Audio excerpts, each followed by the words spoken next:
If you want to know the best of the best spots to level up fast in early game, you are in the right place. I've spent countless hours hunting and optimizing these 4 early farming methods, so ultimately I can give you the fastest and most efficient spots that will not waste your precious time. Following these methods will let you earn as much as 32k to a whopping 41k of Red Mercuries per hour for your leveling needs. Like for example, the Shoe Sanctum spot that will allow you to hunt huge humanoid creatures and regular bandits for a decent amount of Red Mercuries per hour. You can access this spot as soon as you arrive in Shoe Sanctum, and you will never miss this location since it is part of the main scenario. But before you have access to the actual method, we need to unlock a specific gate shortcut. We are going for a long run, so prepare yourself for this lethal field trip. Starting from the shrine, head to the exit where the merchant Tao Ching is located and access the Sanctum's courtyard. Head past the village main road and eventually you will see a broken bridge, but actually there's an invisible path connecting it. Head through the broken bridge and just follow the straightforward path that Wuchang is threading in here. While on the main road, you will encounter a bandit equipped with a spear and a shield. Skip through him and do a quick right turn and head through the stone staircase where 2 dogs and a bandit are guarding. Skip this bandit as well and follow the stone staircase until you reach the entrance of the nearby settlement. Head through the settlement by exiting on the other side and accessing the main road for this specific village, then take a sharp turn. Follow the main village path and you are in the right direction if you see a huge humanoid type enemy with a cannon equipped who tries to kill you with a stone boulder. Past the huge guy, do a 180-degree turn to access a nearby ladder located on the nearby shelter's roofing. Access the ladder and follow the scaffolding in here until you see another ladder that will lead you to the lower part of the area.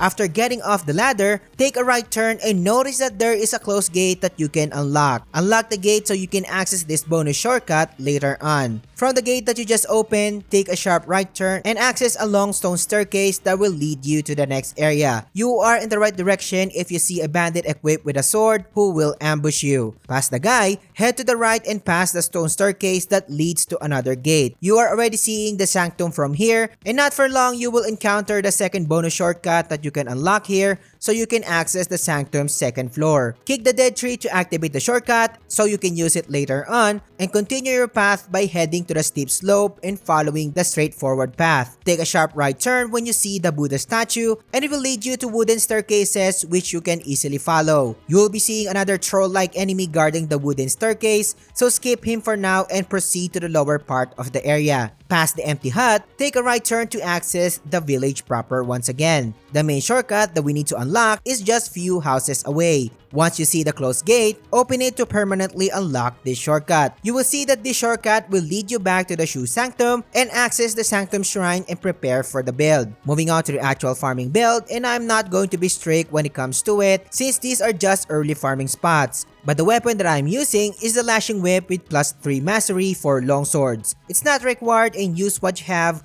or use any weapon type of your choosing. Just make sure you can buff the weapon with Temperance later on. No specific requirements for the armor set and pendants for now, but I highly suggest using a Temperance with a Bone Needle Flame slotted to it. Temperance with a Bone Needle Flame can significantly increase your overall damage and quicken the runs later on. We will be using this setup in all of the spots later on, and this is the only requirement for now and you are good to go. My actual level when I recorded this was around level 29, but you can easily do this in lower levels.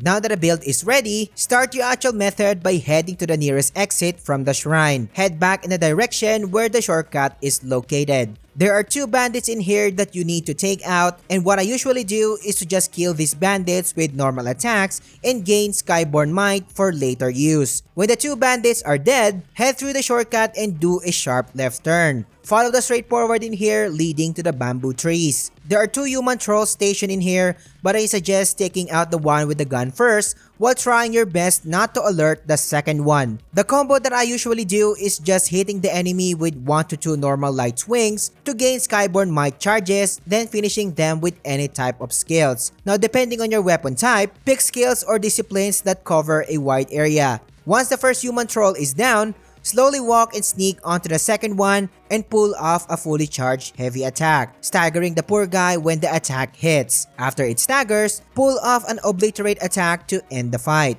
Once both human trolls are dead, head back to your starting point, which is the shrine in the sanctum, rinse and repeat. Each run lasts around 1 minute and 26 seconds and gives you 650 Red Mercuries per run. Do this consistently in an hour and you are looking at 26 to 27k worth of Red Mercuries. Be on the lookout for Red Mercury sprout drops from enemies to increase your gains as well. Now I'm aware that there are 2 dogs nearby where the trolls are, but in my opinion, it's just a waste of time dealing with this too. If you want to include the dogs in your routine, feel free to do so. I wouldn't recommend killing the troll who's guarding the wooden staircases since the travel time that will be added to your runs is simply not worth it. I highly suggest sticking to the method that I showed you so far to get better mercury gains per hour. If you're getting value so far, subscribe to the channel. Liking the video and engaging in the comments helps me a lot. Join our Discord server and discuss role-playing games such as this, and I appreciate your support.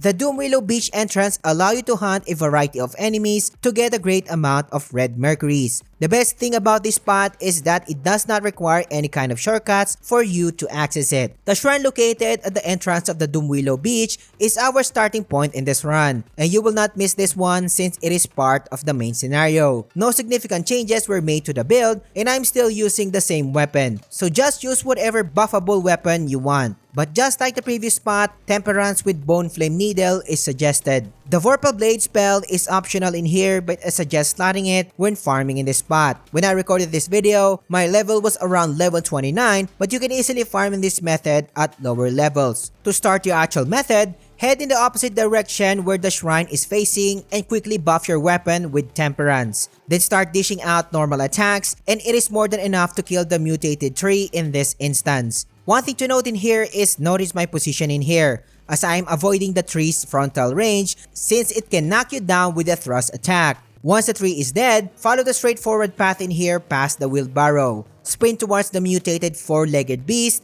and you can take it out by pulling off 2 light attacks and a skill. There is a high chance that your strategy will change because you are using a different type of weapon, but adjust accordingly and you should be fine. And this applies to all of the spots on this list. Once the 4-legged beast is dead, quickly turn to your right and cast a Vorpal Blade to damage the second 4-legged beast. It will charge at you, so dodge towards it so you can finish it with a light attack and a skill. Then take out the last mutated target near your location with another 2 light attacks and a skill. Once it's dead, head back to the shrine to reset the run. And while doing so, check for possible spores like the Red Mercury sprouts for more gains. Each run lasts around 46 to 47 seconds and gives you 310 Red Mercuries per run. Do this consistently in an hour and you are looking at 23 to 24k worth of raw Red Mercuries, not including your gains from Red Mercury sprouts.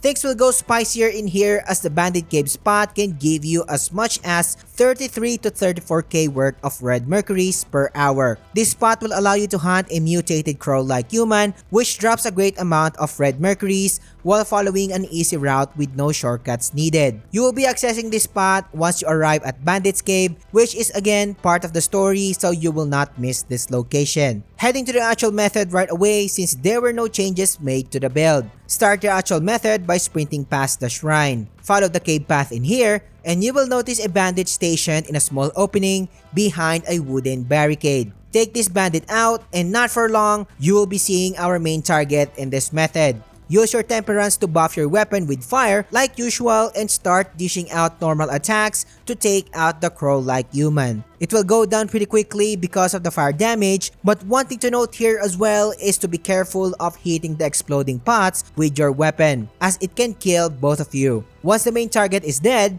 head back to the shrine to reset the run, rinse and repeat. Each run lasts around lightning fast 46 to 48 seconds and gives you 430 Red Mercuries per run. Do this consistently in an hour and we are looking at a whopping 33k to 34k worth of Red Mercuries, not counting the gains from Red Mercury sprouts. If you find the previous spot crazy, nothing beats the Litsen Temple spot, which can give you an insane 33k to 42k worth of Red Mercuries. This spot will allow you to farm a variety of targets ranging from monks to bandits. The coolest thing about this spot is that this is the first spot that you will have access to. There is no way that you will be missing out the starting point of this method since it is part of the main scenario. Nothing changes with the build so far, and I do have two methods for this spot. A long version and a short one, so you have more options, and I will show you the long version first. Turn 180 degrees when facing the shrine and notice that there's a monk and a small gremlin type of enemy near the courtyard. Take both targets with our staple strategy, which is 2 light attacks and a skill. After both of the targets are dead, take out the third monk hiding inside the nearby structure and quickly backtrack to the shrine. But instead of heading to the shrine, head to the nearby targets who are camping. What I usually do is target the bandit first, so if I pull off an AoE skill, the other targets will be damaged as well. A monk will soon join the fight, so take him out as well. And again, your strategy may be different depending on which weapon type you are using. Once all targets are down in the camping area, head to the nearby narrow pathway to find another bandit. Pull off 2 light attacks and a skill and he will go down immediately. Backtrack and head to the nearby structure on the other end, and the last 2 smaller type of enemies are lurking in here. After taking them out, head back to the shrine to reset the run, rinse and repeat. For the long version, each run lasts around 1 minute and 6 seconds plus and gives you 780 Red Mercuries per run. Do this consistently in an hour and you are looking at an insane 41k to 42k plus of Red Mercuries, not counting your gains from the item drops. But what about the short version, I hear you asking? Well, the strategy is pretty simple. Starting from the shrine, the short version will take out the camping party alone as soon as the method starts. You'll be surprised how efficient the short version is, only requiring 27 to 28 seconds per run, and it gives you 310 Red Mercuries per run. In an hour of consistent farming, we are expecting a whopping 41k Red Mercury gains, not counting the gains from drops. Now here's the fun part, and both of these results are coming from a level 29 character, and I mentioned that this is the earliest optimal spot that you can access, right? No worries about that, and I got you covered. My character in the following recording, or the one that you are seeing on the screen right now, was around level 16 to level 20, and no exact build was required since this is the earliest spot that you can access. Nothing changed from the strategy as well for both long and short versions. Having a low level character, expect around 33k worth of Red Mercury after doing the short version in an hour, while getting 37k worth of Red Mercury for the long version. Use all of these spots to be overpowered early and farm to your heart's content. But what if you just started the game and want to have the perfect start? This video will give you all of the best tips to master the game, so click on this video and I will catch you on the next one.